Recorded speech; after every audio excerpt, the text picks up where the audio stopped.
Hello, another part 2 of esoterichaven.wall.fm on the Celtic cross spread. Question asked again, how is my friend Dave doing on the other side because he passed away? Um,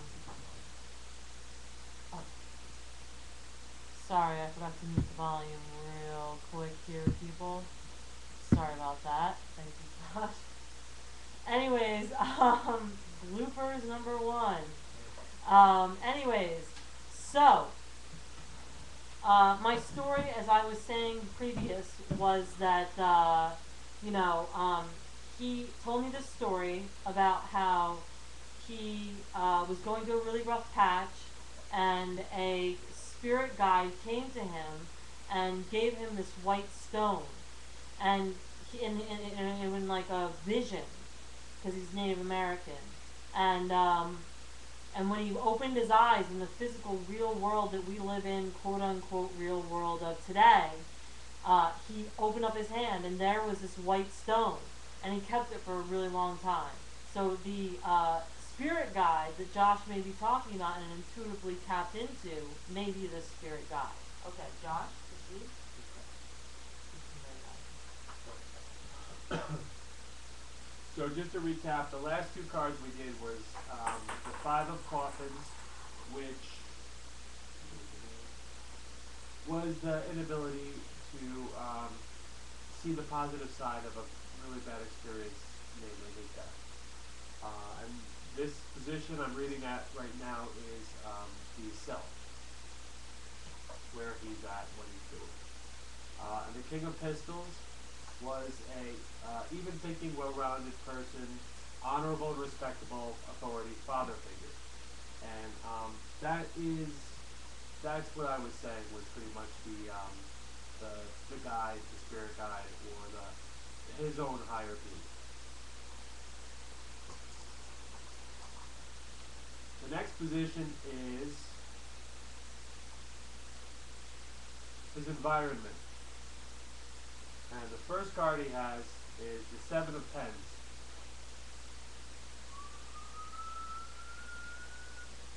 The Seven of Pens is the challenge is met, struggling champion is victorious, and high ground advantage. Now, this also pretty much speaks to his death. I would envision coming home, or going back to the source, whatever you'd like to call it, as sort of a welcoming of someone who's been through a huge struggle. So that's what I think is that's speaking of. The other card is the Ace of Pens, and of course Pens represents wands. The Ace of Pens, it's reversed, says transient energy, fragmentation, losing control of events. Now, this speaks to his mindset as somebody who's recently departed. He is thinking more of what he's lost than what he's gained. At the moment, he's standing in the Elysian fields with the happy hunting grounds, with everything he could possibly want in front of him. The fact that he needs nothing more.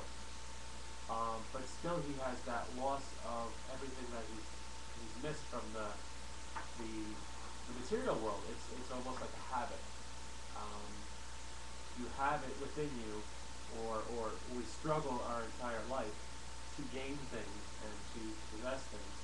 And then when we die, we are no longer material, therefore there's really nothing to be gained or possessed. Which brings peace in a way, unless you can't see that.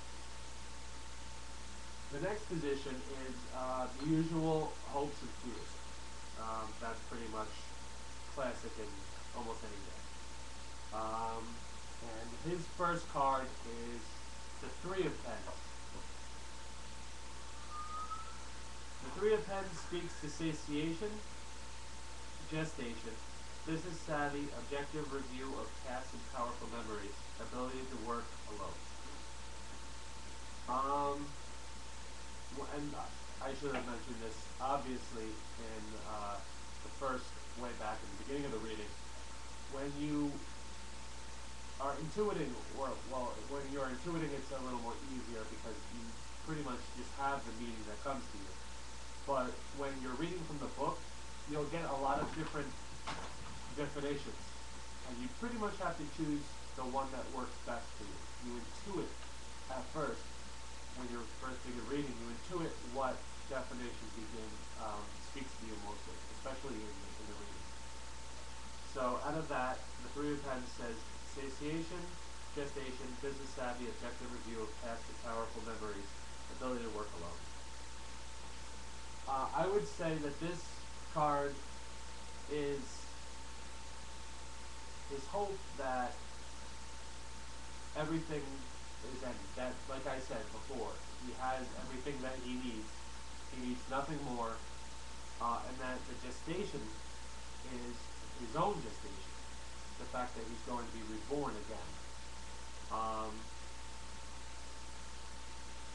of course, he's also got the objective review of past and powerful memories, which would be his life, obviously.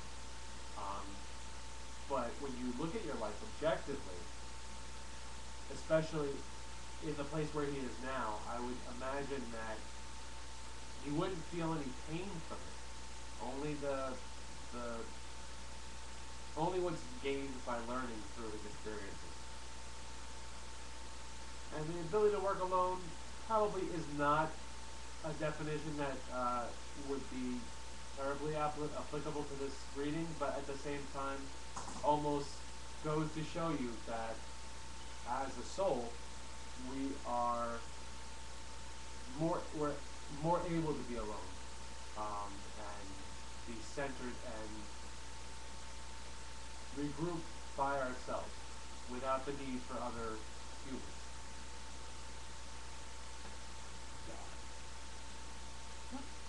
The next card, also in his hopes and fears, is the Emperor, which is a pragmatic utilitarian knowledge. I'm sorry, is pragmatic, filled with utilitarian knowledge, has the power of command, authority, and strength. This could, again, be speaking to his spirit guide, or it could also be speaking to his higher self. This is who he wants to be. He wants to be practical. He wants to have the knowledge of life skills that he'll need in his next life. But he also wants power and command and authority. I mean, who doesn't? Once you struggle through life, who doesn't want to have the ability to say no more, I don't want that, and call the shots and have more of a control on one's life. So that's what I would say this card represents.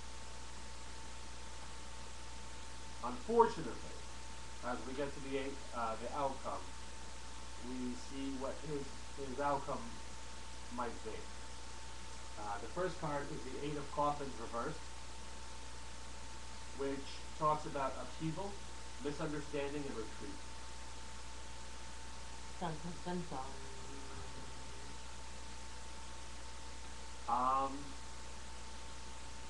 Well, upheaval, misunderstanding, and retreat. You think he'll retreat from a lifetime deal, or retreat from whatever past life he might, not past life, new life he might be living?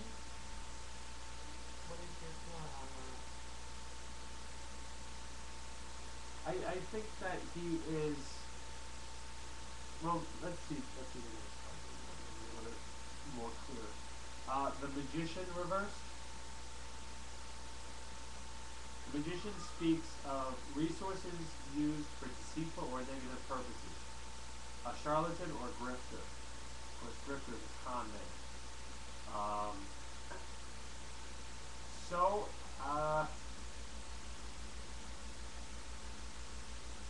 it suggests that the pain and suffering of his last life might not inhibit, negatively affect his next life, or at least the choices he'll make toward his next life. At the moment, he is in a place of confusion, misunderstanding, place of upheaval and retreat. Yes, he's retreating from the light. The light would be his ability, or would lead him toward his next life, and he's retreating from that. So I think that he has been hurt very much in his last life. He has struggled. He has suffered, and he is not ready to move on yet. And of course, it's our choice when we move on. Even in life, I believe that we have a very um, we have a lot of control, not control, I won't say that, but we have a lot of choice on when we die, and that's what I think he's doing, he's retreating from that. And I think that his next life might not be what one would hope for.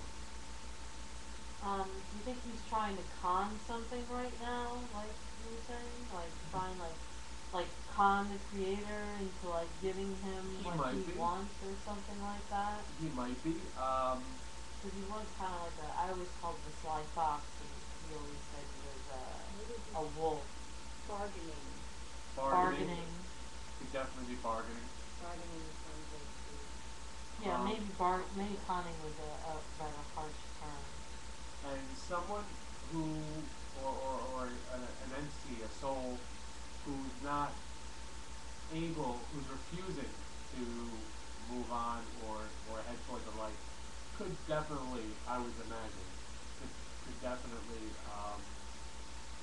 try to bargain his way out, refuse opportunities given to him, and for the most part, keep himself stuck, locked away in limbo, whatever you want to call that. Now, would you suggest like lighting a candle, or maybe doing some sort of yellow Abs- candle. spell work, or Absolutely. Yellow to enlighten him that, to enlighten him to use a yellow candle for enlightenment to maybe that he can, instead of bargaining, he can realize that the powers are working for his greater good, because that's what they do. They work for everyone's greater good, and him struggling against it is just delaying. I mean, you can bargain all day long. It's, either which way, he's going to, everyone has to pay the piper. Everyone has to reap what they sow, and everyone has their karma that comes around. So he needs to own up to that, and that's an enlightenment thing. I mean, it's, I would definitely say dress a yellow candle and go in that direction to bring enlightenment to him, that he bring him wisdom, because he's acting in an emotional way instead of, because I'm going to hang on till the trumpets very call, till the trumpets call and Gabriel's knocking at the door. That's very emotional. So I would say appeal to his higher self. what do you think? I agree. Okay.